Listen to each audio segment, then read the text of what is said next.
Rock Bottom coins are the #1 place to get your Madden coins. If you make coins for my videos, sell them to Rock Bottom. If you're buying, use my code GUTBOX for 10% off.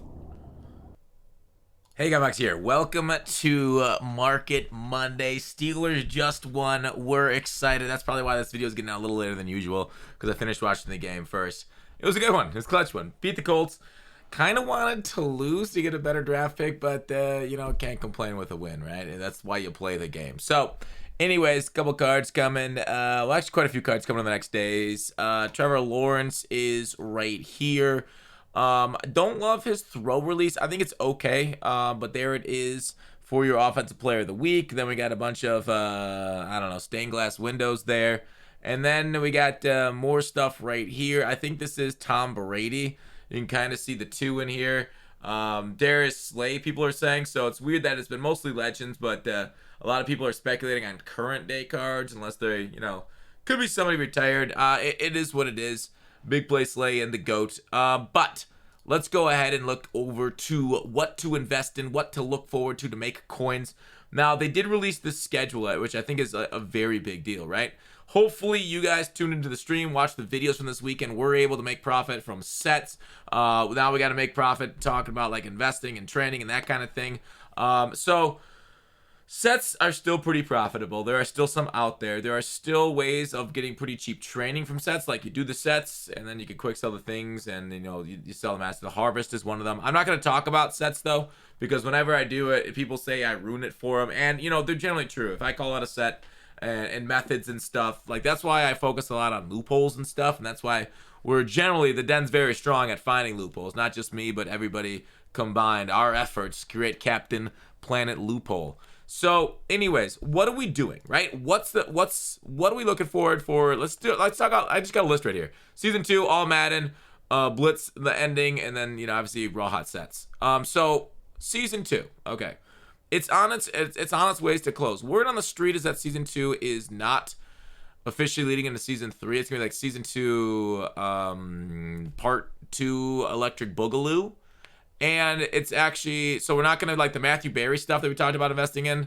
Word on the street is that's not going to happen. So I guess maybe not until like the end of the season, right? I guess it would make sense that you collect all the Team of the Week Matthew Berries by, whenever it is. So Season 3 would end with Season 3 Master. You can do that like 99 overall right at the end of the Super Bowl, that kind of stuff.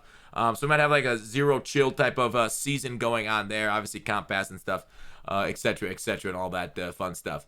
But with the schedule, like the big thing is like All-Madden Part 3. And if you look onto the training store right meow, we have an All-Madden roll right now. So what a lot of people are saying is EA's giving us All-Madden Part 3 in order to take a little bit of our training before the big part, before the presents. And, it's a valid point, right? We still got the Harvest roll, the All-Madden roll. So I like that when rolls stay in the game, I feel like that's what they should be, right? I like that, having more opportunities to use our training for stuff. It's fun.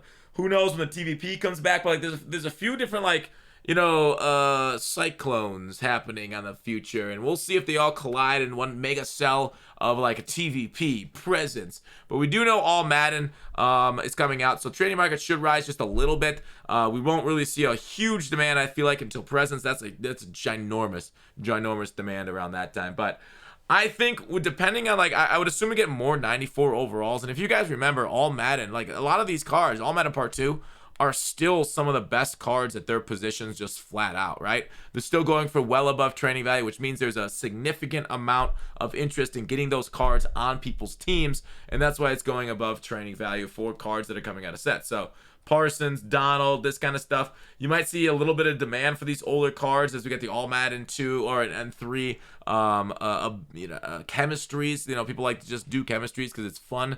Even though it's, not that much better than Legend chemistry, it still helps out current day players. Parsons Cup. We'll see how much All-Madden Part 3 has of current day players. But anyways, training should have a bit of demand, especially if they get really good abilities like that. Cooper Kupp getting 0 short in was psycho. Return man on Hester was awesome. So really what you want to do, if you're going to roll, I still suggest, even if you're not going to roll, if you want to save, I do suggest, because 0 chill's like a little bit, a couple weeks out, maybe week and I don't know, week and a half, maybe. If we get it on the 8th, you know, we could get it that Thursday, the Thursday after this one. So, like, you'd have to wait a week and a half for training to really kind of go up. And it might be best to have patience, but really with training currently in the mud as we see it, we don't really see a huge, because EA's not going to, like, the only thing that could wreck the training market right now, in my opinion, it'd be a pack odds boost. And obviously we could do 4-1, because packs are kind of rough. I think the Blitz promo, it had a bunch of like good values, but there were no like incredible values like we saw in previous years. So that was a little frustrating, but I don't know. Do you think we're in line for a pack odds boost? Because that is the one major risk to training markets. If they do increase the pack odds, and to be fair, they did this after the Blitz 21, okay? They increased the pack odds and they reduxed every single Blitz card. I feel like that was within like 4 days of the end of Blitz.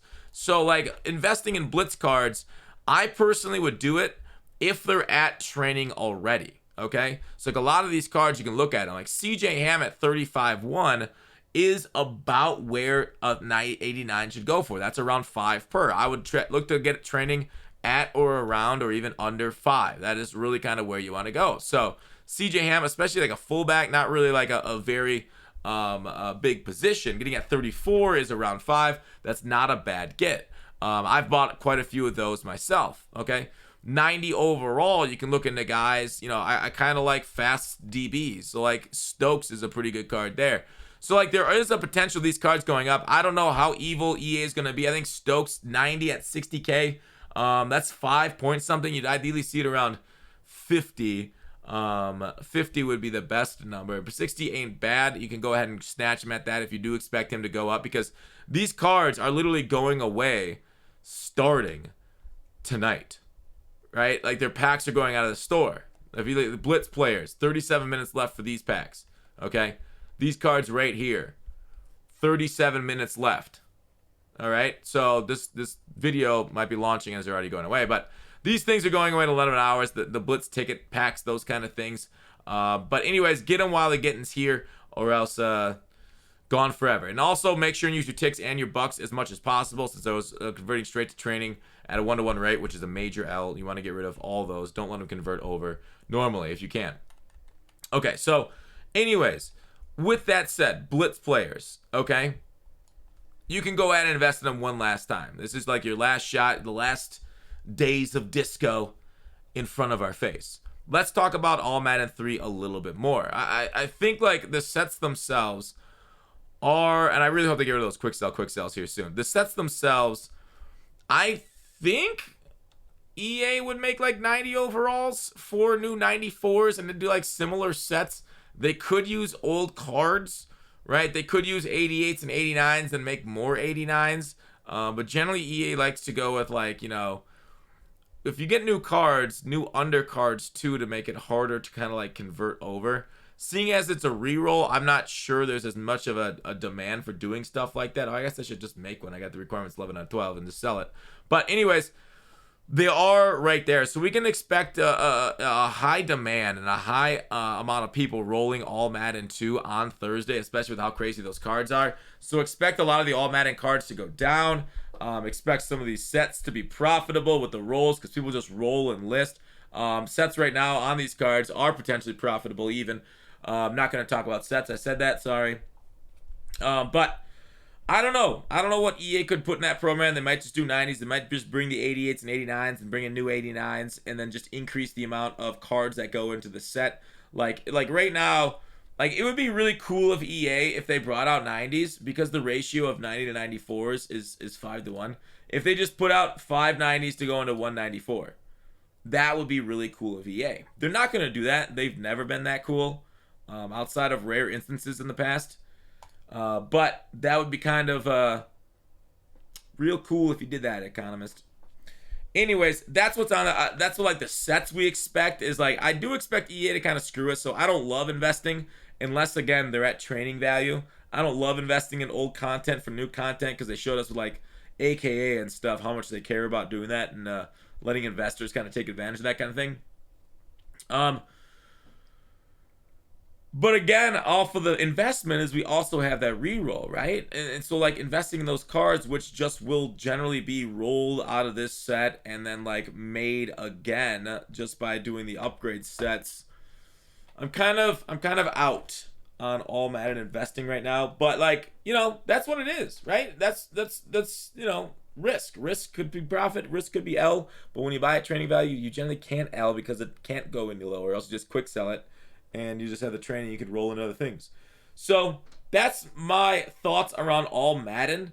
What players are coming, I don't know. I'm not even gonna guess. Team of the week on its way. That's not really a big market effect there, like really. So that's kind of laying out in summation. Invest in training. Biggest risk is a pack odds increase. And I would generally hold it for zero chill. Like All-Madden players are gonna be cool. They're gonna be really tempting. It's gonna be hard not to grab them. I'm going to be grabbing them, of course, with my coin stack. I got a lot of training. I got a quick sell in my binder still, as I've been buying up. I bought, like, I don't know. I actually don't know how much training I have in my binder right now. I couldn't even start to guess. But anyways, that is it for Market Monday. I'll see you guys tomorrow when they go ahead and reveal Team of the Week. Or I don't know if I'm going to do that video. I know I'll be on stream tomorrow, though. Peace.